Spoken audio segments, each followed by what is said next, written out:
పిల్లలు, ఈ భూమి మీద మనుషుల్ని కాపాడడానికి చాలా మంది సూపర్ హీరోస్ ఉన్నారు. కానీ అడవిలో జంతువుల్ని కాపాడడానికి ఒక సూపర్ హీరో నియమించబడ్డాడు. అతనే స్టార్ జీజేకే ద సేవియర్. పిల్లలు, అడవి నియమాల ప్రకారం ఆపదలో ఉన్న జంతువులు స్టార్ జీజేకే సూపర్ హీరో సహాయం పొందడానికి ద సేవియర్ పుస్తకంలోని ఒక మంత్రాన్ని చెప్పాల్సి ఉంటుంది. ఆ మంత్రం చెప్పగానే స్టార్ జీజేకే వచ్చి ఆ జంతువుల్ని ఆపద నుండి రక్షిస్తాడు. అనగనగా ఒక అడవిలో ఒక చెరువు ఉండేది. ఆ చెరువులో ఉన్న చేపలు చాలా సంతోషంగా హాయిగా జీవిస్తూ ఉండేవి. ఇలా ఉండగా ఒకరోజు ఒక కొంగ వచ్చి చెరువులో ఉన్న చేపల్ని తినడం మొదలుపెట్టింది.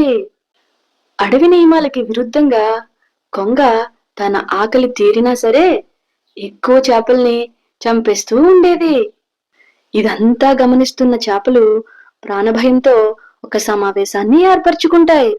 కొంగ అడవి నియమాలకు విరుద్ధంగా తమను ఇలానే చంపుతూ పోతూ ఉంటే చెరువులోని చేపజాతి అంతా అంతమైపోతుందనే ఆందోళనతో చిట్టి అనే చేప తమ పూర్వీకులు ఇచ్చిన ద సేవియర్ పుస్తకం దగ్గరికి వెళ్లి స్టార్ జీజేకే సూపర్ హీరో సహాయం పొందడానికి సేవియర్ పుస్తకంలోని మంత్రాన్ని చెబుతుంది.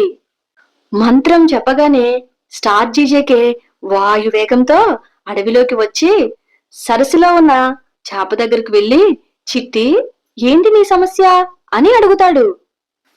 అప్పుడు చిట్టి జరిగిందంతా చెప్పి, కొంగ అడవి నియమాల్ని అతిక్రమిస్తుంది, మమ్మల్ని కాపాడు అని అడుగుతుంది.